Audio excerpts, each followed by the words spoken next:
We need to make the wider case on immigration. We welcome migrants. Should immigration be reduced?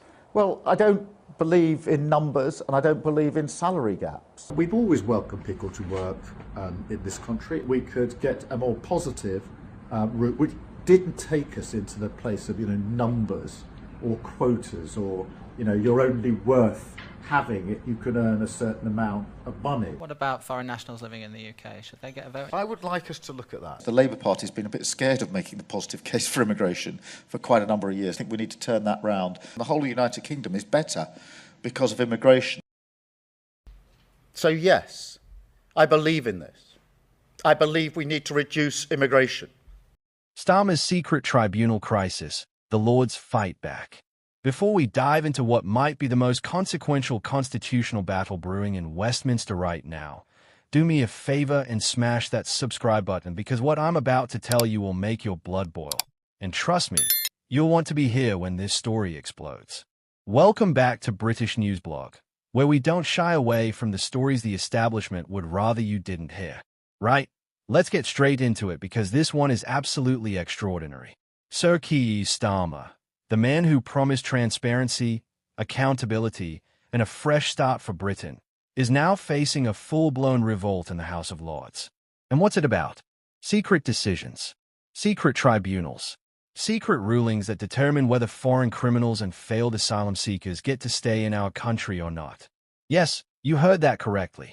The decisions that could directly impact your safety, your community, and the integrity of our borders are being made behind closed doors, and the government wants to keep it that way. Now, I know what you're thinking. Surely in a democracy, in a nation that prides itself on transparency and the rule of law, these decisions would be public. Surely we'd have the right to know why a judge decided that a foreign criminal shouldn't be deported. Well, think again. Because right now, as we speak, first-tier immigration tribunal judgments are kept under wraps. The public has no idea what reasoning judges are using, what precedents they're setting, or frankly, whether they are putting the rights of foreign nationals above the safety of British citizens. And this, my friends, is where the Lords are drawing a line in the sand.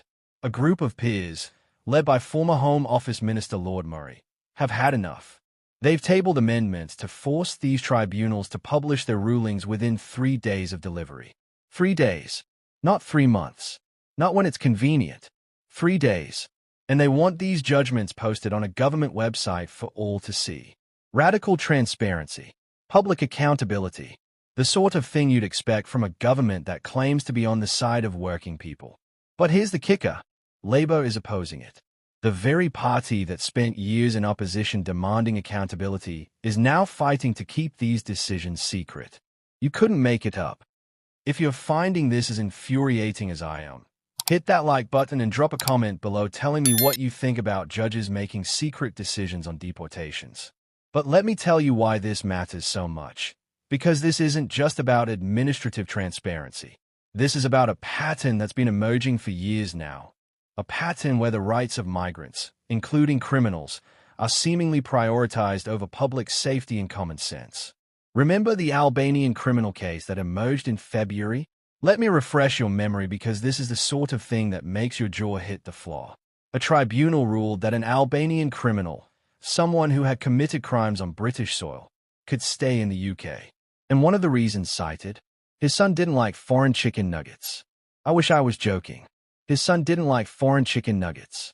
So apparently, the dietary preferences of a child now outweigh the need to deport foreign criminals. This is the level of absurdity we're dealing with. When that case came to light, the public was rightly furious. The Home Office scrambled to appeal the decision. But here's the thing. That case only came to light by chance. How many more cases like this are sitting in filing cabinets, hidden from public view, never to be scrutinized? Lord Murray put it perfectly when he told The Telegraph that there is absolutely no coherent basis for not publishing these decisions. None. Zero. And is right. In what world does it make sense to keep judicial decisions that affect national security and public safety hidden from the people they're supposed to protect?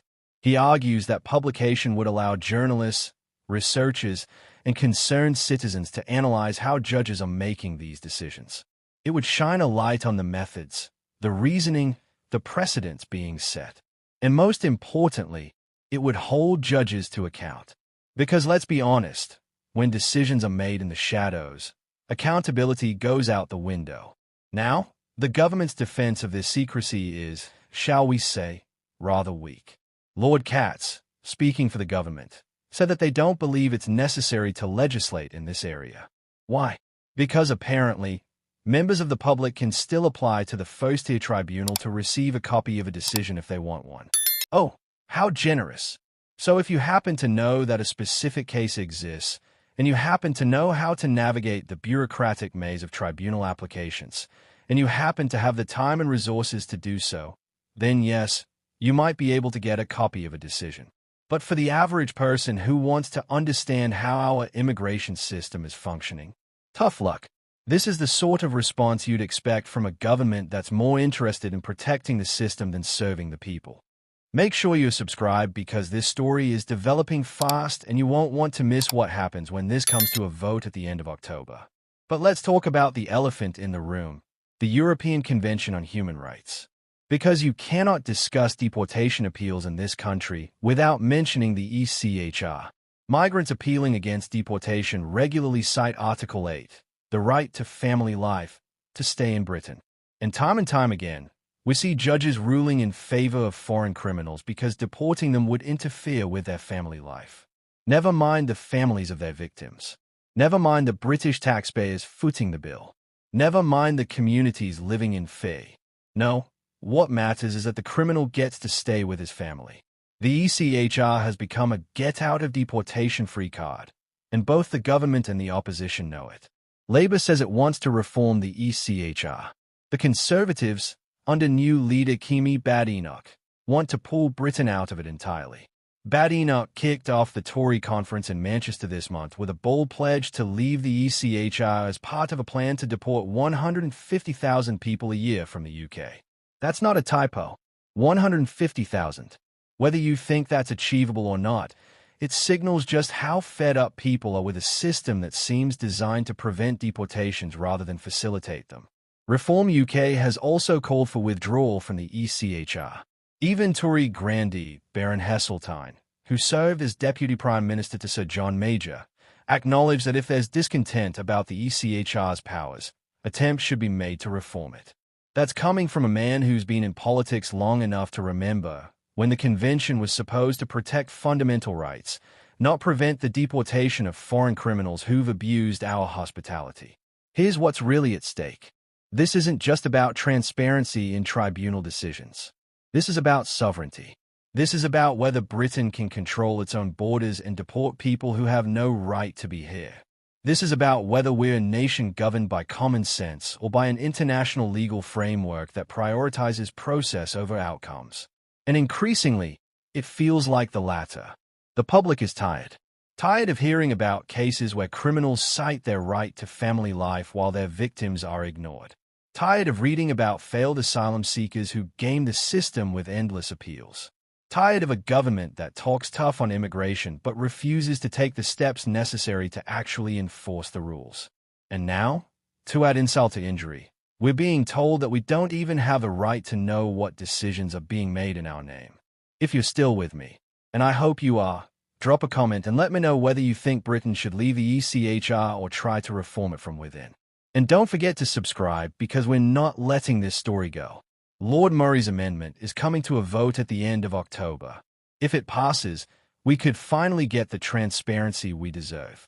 If it fails, well, that tells you everything you need to know about where this government's priorities lie. Think about what precedent this sets. If the government can keep immigration tribunal decisions secret, what else can they hide? What other areas of public policy will be shielded from scrutiny in the name of efficiency or sensitivity? Once you start down that road, there's no turning back. Transparency is the foundation of democracy. Without it, we're just trusting that the people in power have our best interests at heart. And I don't know about you, but I'm not prepared to take that on faith. The irony is almost too much to bear. Labour spent 14 years in opposition demanding transparency from conservative governments. They railed against secret decisions, lack of accountability, an erosion of democratic norms. And now, handed the keys to power, they're doing exactly what they accused the Tories of doing: blocking transparency, protecting the system, keeping the public in the dark. It's the oldest story in politics, but it never stops being disappointing. But here's where you come in. The Lords are fighting for transparency, but they need public pressure to win this battle. This isn't going to be won in committee rooms and parliamentary debates alone. It's going to be won by people like you demanding better, sharing stories like this, holding politicians to account, making it clear that we will not accept a system where decisions that affect our safety are made in secret. So share this video. Talk about it with your friends and family. Write to your MP. Let them know that you're paying attention. The vote at the end of October will be a watershed moment. It will tell us whether the House of Lords still has the courage to stand up to the government and fight for the principles that should underpin our democracy. It will tell us whether transparency and accountability still matter in modern Britain, or whether we've decided that it's easier to just let the system run itself without public scrutiny. So that's where we are. Sir Keir Starmer, the man who promised change, facing a revolt from the Lords over secret deportation decisions. Peers demanding transparency, the government digging in its heels, and the British public, once again, left wondering why their government seems more interested in protecting the system than protecting them. This is British News Blog, and we'll be watching this story like hawks. Subscribe now because you're not going to want to miss what happens next. The fight for transparency is just beginning, and we're going to be here every step of the way, bringing you the truth that others won't. See you in the next one.